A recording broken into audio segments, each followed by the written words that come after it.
नमस्कार YouTube family, शुभ सकाळ, रामकृष्ण हरी.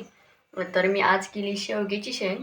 कारण आता तुम्हाला नाही दाखवली मी करताना, म्हणलं चला. आणि काय नाही एवढं विशेष, कांदा टोमॅटोची थोडीशी पेस्ट टाकली, लसूण खोबरं आलं कोथिंबीरची थोडी पेस्ट आणि काळं तिखट आणि शेंगदाण्याचं कूट असे टाकून मी केली ही शेवग्याची शेंग. कारण काल आली होती दारावर, म्हणलं चला हो का.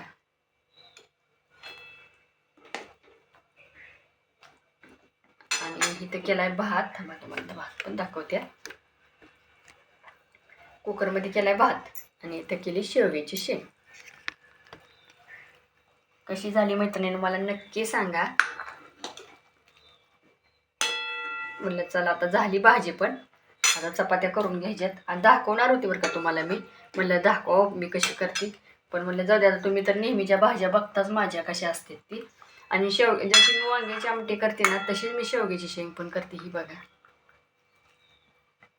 आणि शेवग्याची शेंगाबरोबर भाकरी करत असते मी. पण ह्यांनी म्हणले भाकरीला दुपारपर्यंत खूप हाडकते, त्याच्यामुळं चपातीत देत जा. मग थोडासा भात कर वाटल्यास तर म्हणले, मग थोडासा भात, 2 चपात्या आणि शेवग्याची शेंग देणार आहे. आज काय सुकी भाजी केली नाही. काल रात्री आणली घेवड्याची शेंग, पुन्हा श्रावणी पावटा ती, पण वेळच मिळाला नाही मैत्रिणींना नीट करायला. त्याच्यामुळं म्हणलं चला आज नुसती शेवग्याची शेंग, भात आणि चपाती.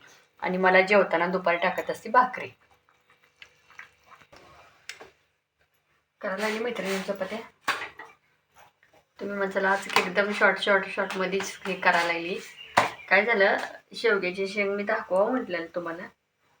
पण आता म्हणलं, कारण कसं होतं, आपण जशी वांग्याची भाजी करतो तशी शेवग्याची पण शेंग करतो. पण कांदा म्हणजे रात्री माझ्या लक्षातच नाही बघा, खोबरं बारीक करून ठेवायचं. त्यामुळे मी सकाळी थोडं खिसणीनं खिसलं, त्यात आलं कोथिंबीर थोडं घालून ते बारीक करून मग मला भाजी करायची होती. त्याच्यामुळं म्हणलं वेळ होईल म्हणून नाही दाखवलं. परत जेवढे जर केले तर मी नक्की दाखवेन. आणि भात पण कसा झाला, पांढरा थोडासाच केला. म्हणलं आता चपात्या आज त्यांनी म्हणले आज काय मी एकटाच आहे, कारण थोडंसं काम आहे म्हणजे माझं, त्यामुळं काय जास्त चपात्या देऊ नको, 2च चपात्या देईन, थोडासा भात दे, थोडीशी भाजी. म्हणलं ठीक आहे. आणि मैत्रिणीनं लहानपणी ना मला चांगलं आठवतं बघा, माझी आई म्हणजे शेवग्याचा म्हणजे आपण शेवग्याच्या शेंगा किंवा शेवग्याला जर बारीक शेंड्याला कवळा पाला येतो बघा, त्या पाल्याची आमची आई म्हणजे थालीपीठ करायची बघा. आम्हाला लई छान लागायची.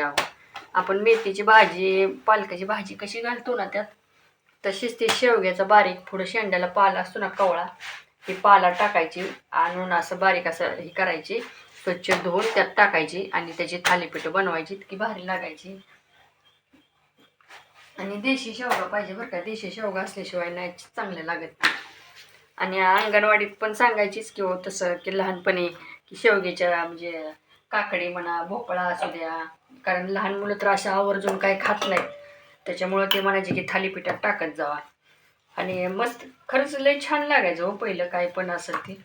आणि आता एवढ्या भाज्या आहेत, एवढा आपण किती घालतो त्याला, कांदा टोमॅटो लसूण खोबरं कोथिंबीर, तरी भाज्यांना चव नाही बघा. पहिलं अगदी साध्या पद्धतीनं करायची, तरी पण खायला खूप खमंग लागायचं बघा काही पण. पण आता नाही हल्ली तसं झालं. आता एक पहिली चपाती झाली. आता तुम्हाला बोलत बोलत म्हणलं चला चपाती पण करून घ्यावी.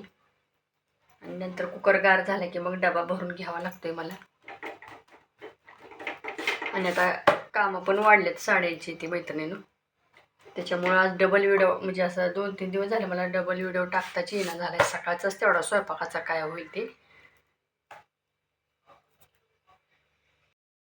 आता ना बरोबर वाजलेत 1 आणि 1 वाजेपर्यंत माझ्या 5 साड्या पिकोफॉल करून झाल्यात.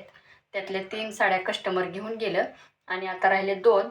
मी त्यांना पण फोन केला, तर त्या मला म्हटल्या मी संध्याकाळी येते. ठीक आहे म्हणजे संध्याकाळी घेऊन जावा. आणि आता बरोबर 1 वाजेपर्यंत माझ्या 5 साड्या होत्यातच. आता लागली मी भाकरी करायला. आता भाकरी करते, जेवण करते आणि नंतर मग मशीन काढ परत. कोण कोण कसं करतं ना, रक्षाबंधनला जायच्या अगोदर पण साड्या पिकोफॉल करून घेतात. कोण कोण रक्षाबंधनवरनं आल्यावर पण म्हणजे भावाने घेतलेली असते किंवा माहेऱ्यावरनं कोणी पैसे टाकले तर येते. आता बायका साड्या घेऊन येतात, त्या पण पिकोफॉलला टाकतात. त्यामुळं आत्ता पण कामाचा लोड असतो आणि रक्षाबंधन झाल्यावर पण 2-4 दिवसांनी कामाचा लोड असतो. म्हणजे कामं भरपूर असतात मला साड्यांची, रक्षाबंधनच्या आधी आणि रक्षाबंधन झाल्यानंतर पण. म्हटलं चला आता तुम्हाला तर सांगावंच की मी म्हणतेच मी 1 वाजेपर्यंत 5 साड्या पिको फॉल करून घेत असती. आणि आज काय गोंड्याच्या साड्या नाहीत, सगळ्या फॉलच्याच साड्या त्या. गोंड्याच्या 2 होत्या, 2 साड्या गोंड्याच्या होत्या. मग मी ती कालच करून घेतल्या, कारण त्याला साधे गोंडे होते, त्याच्यामुळे काल गोंड्याच्याच साड्या 2 पिको फॉल आणि गोंड्याच्या साड्या काल करून घेतल्या मैत्रिणीनं. मग आज मी नुसत्या फॉलच्याच साड्या करणार आहे, कारण आज जर नुसत्या फॉलच्या साड्या केल्या तर मग कामं भरपूर होतात. कारण आज माझं जास्तच आहे, रोज मी 10 साड्या करते, पण आज ठरवलंय 10पेक्षा अजून 2-3 जास्तच करायच्या, म्हणजे थोडंसं काम आटोक्यात येईल. आणि कसं मला पण परत जायचं असते ना मग रक्षाबंधनला, त्याच्यामुळं म्हणलं आपण पण आवरून म्हणजे आपले पटापटा दुसऱ्याची कामं दिली ना तर आपल्याला पण जायला रिकामं होतं. आणि मला तर मुक्कामानं कधीच जायला भेटत नाही मैत्रिणीनं, कारण ह्या शिलाई काम जे असं आहे ना की सकाळी जायचं लवकर बघा आणि संध्याकाळी 8 वाजून 9 वाजून माघारीच यावं लागतं, कारण राहून जमतच नाही. कारण ह्यांचा पण डबा असतो, त्याच्यामुळं ना मला राहायला जमतच नाही बघा. कुठंही गेलं ना तर सकाळी जायचं आणि संध्याकाळी माघारी यायचं, मुक्कामानं मी कुठंच जात नाही. आणि त्याच्यामुळं म्हणलं चला आता आणि तुम्हाला पण सांगावं की बाबा आता मी जेवणाचं तर तुम्हाला माहिती आहे, मी 1-1:30 वाजता जेवणच करते. आणि आता दुसरी गोष्ट ना, सलग बऱ्याच आता मला वाटते 2-3 दिवस सुट्ट्या आल्यासारखे झाले ते, कारण उद्या तर सुट्टी आहे. परवा दिवशी पण रक्षाबंधन, परत शनिवारी पण अर्धी शाळा असते मुलांची, त्याच्यामुळं 2-3 दिवस सलग सुट्ट्या असल्यासारख्याच आहे त्या. त्याच्यामुळं बऱ्याच जणांची बायकांची मिठी उठली सकाळपासून, मला फोनवर फोन येतात की ताई आमच्या साड्या करा आम्ही जाणार आहे, ताई आमच्या साड्या करा आम्ही जाणार आहे. म्हटलं चला आज पटकन जेवण करायचं आणि मशीनकडे जायचं.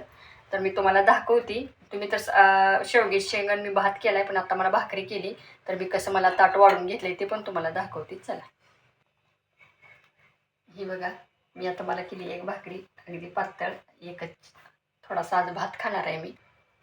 ही बघा मैत्रिणीनं, दिसते का, शेवग्याची शेंग, थोडासा भात घेतला आहे मी, इथे ज्वारीची एक भाकरी, काकडी आणि मुळा. आणि मी थोडासा कांदा पण घेत असते, पण काकडी मुळा आहे म्हणून मी कांदा आज घेतला नाही, कारण एक भाकरी एवढा भात आणि ही भाजी एवढ्यात माझं जेवण होतं बघा आता दुपारचं. आणि काकडी, अजून काकडी हो का शिल्लक आहे माझ्याकडे, कारण अजून पाहिजे असते मी अजून घेते, कारण तुम्हाला मी म्हटलं मी डाएटमध्ये काकडी ही जास्त खात असते बाकीच्या ह्याच्यापेक्षा. आणि मला सांगा मैत्रिणीनो, कसं वाटतंय जेवणाचं ताट माझं. चला तर या मग जेवायला. चला यूट्यूब फॅमिली, मी आता घेते जेवण करून. तुम्हाला जर माझा व्हिडिओ आवडत असेल ना तर जरूर सबस्क्राईब करा, लाईक करा, कमेंट करा, शेअर करा. धन्यवाद.